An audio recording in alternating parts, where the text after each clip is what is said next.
Hello दोस्तों, नमस्कार। मैं Pankaj Tiki sir, founder of talent academy जीरोन। स्वागत करता हूं आप सभी को टैलेंट एकेडमी जीरोन परिवार में। कैसे हैं आप सभी? आई होप कि आप मस्त होंगे, तंदुरुस्त होंगे, झकास होंगे। मेरे दोस्तों, आज का ये जो वीडियो है सभी विद्यार्थियों के लिए इम्पोर्टेंट होने वाला है और ये मेरा पहला वीडियो है जिसमें मैं तमाम रेलवे के जो विद्यार्थी हैं उनसे निवेदन करता हूँ और हमारे कुछ दिल के बात हैं।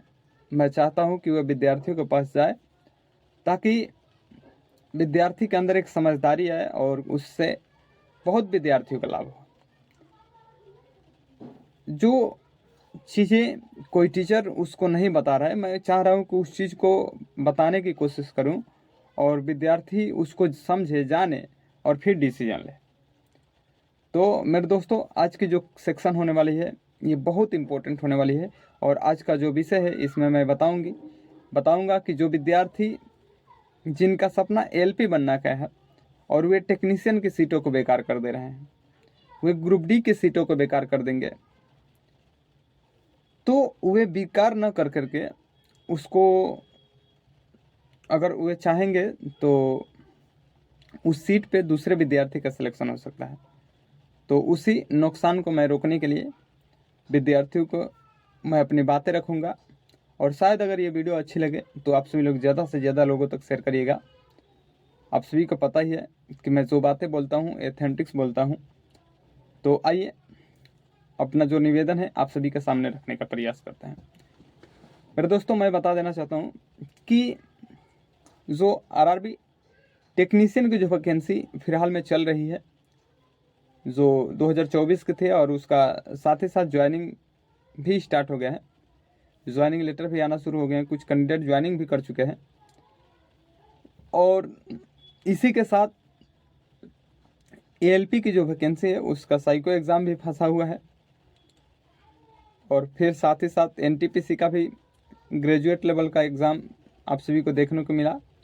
उसका CBT2 आप सभी को बीच मुद्दा जो था वह समझ में आ ही रहा है।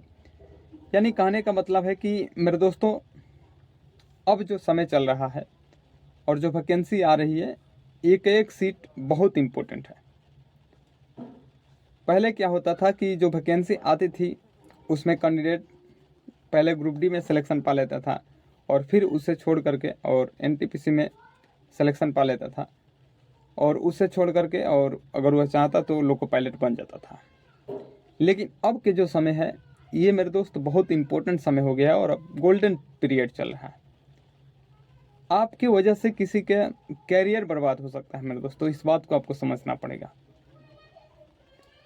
मेरा विचार है कि अगर जो चाहते हैं जो विद्यार्थी कि सर हमारा टेक्नीशियन में ही सिलेक्शन हो, तो विद्यार्थी निश्चित तौर पे 100% कंसिस्टेंस करके और टेक्नीशियन में सिलेक्शन पा सकते हैं।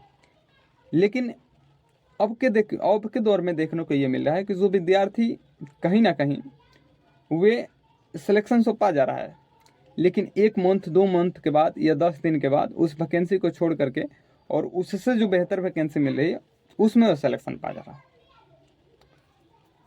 तो वहाँ का भी सीट उस विद्यार्थी ने अपने नाम किया और यहाँ का जो सीट है उसको भी उसने बेकार कर दिया।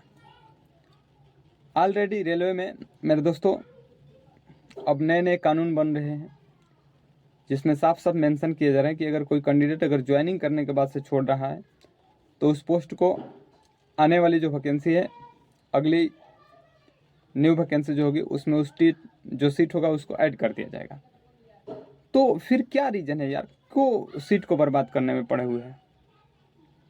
अगर आपका एएलपी में ही अगर सिलेक्शन पाना है तो आप एएलपी में काम करिए, एएलपी में बेधुआ तरीके से आप फोकस करिए और एएलपी में अपना सपना को पूरा करिए। अगर एनटीपीसी में सिलेक्शन चाहते हैं तो एनटीपीसी में अपना फोकस डेडिकेट करिए। अब आप चाहेंगे कि हम टेक्नीशियन में कर लूँ, टेक्नीशियन के साथ साथ साल में सभी तो चलिए रही है, टेक्नीशियन में भी 1 महीना करके फिर एनटीपीसी में 1 महीना करके फिर लोको पायलट में परमानेंट हो जाऊंगा।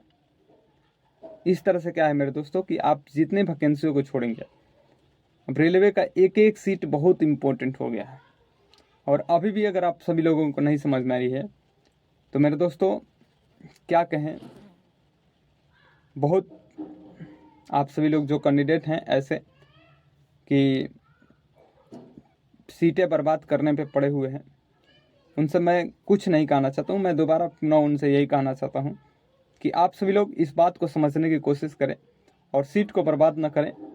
जो मेरे प्यारे जो छोटे भाई हैं, अगर आप में क्षमता है कि आप सभी लोग बड़ी नौकरी को ले सकते हैं तो आप उस नौकरी को लीजिए। छोटी नौकरी को छोटे लोगों के ही लिए छोड़ दीजिए। उससे ये तो रहेगा कि जो विद्यार्थी गरीब फैमिली से हैं और जो काफ़ी मेहनत कर रहे हैं तो उनको सिलेक्शन मिल सके। मैं वीडियो देख रहा था तो उसमें विद्यार्थी ने भी कुछ प्रश्न किए थे इस तरह के कि सर अगर एएलपी ही बनना है तो सर टेक्नीशियन की सीट को क्यों बेकार करें, जेई की सीट को क्यों बेकार करें। तो मैंने सोचा कि विद्यार्थियों के लिए ये प्रश्न उनके सामने रख देना ही उचित है। और इस प्रश्न में मेरे दोस्तों मेरा ही नहीं, तमाम भारत के जो रेलवे के विद्यार्थी हैं जिनका सपना है एएलपी बनने का, टेक्नीशियन बनने का, एनटीपीसी बनने का, ग्रुप डी में सिलेक्शन पाने का, तो अगर सीट नहीं बर्बाद करेंगे तो उस सीट पे नए कैंडिडेट आएंगे और नए कैंडिडेट आएंगे तो उनका परिवार जो है नए तरीके से विकास करेगा और हमारे राष्ट्र का भी विकास होगा। तो आप सभी लोग इस बात को समझने की कोशिश करें और सीट को बर्बाद ना करें। और आपका जो जितनी आपको ऊंचाई पर जाना है आप उसी सीट के लिए डेडिकेट करें तो अच्छा रहेगा। तो वीडियो अगर अच्छे लगे तो आप सभी लोग चैनल के साथ जुड़ें, लाइक करें, शेयर करें। तो जय हिंद, जय भारत, थैंक यू।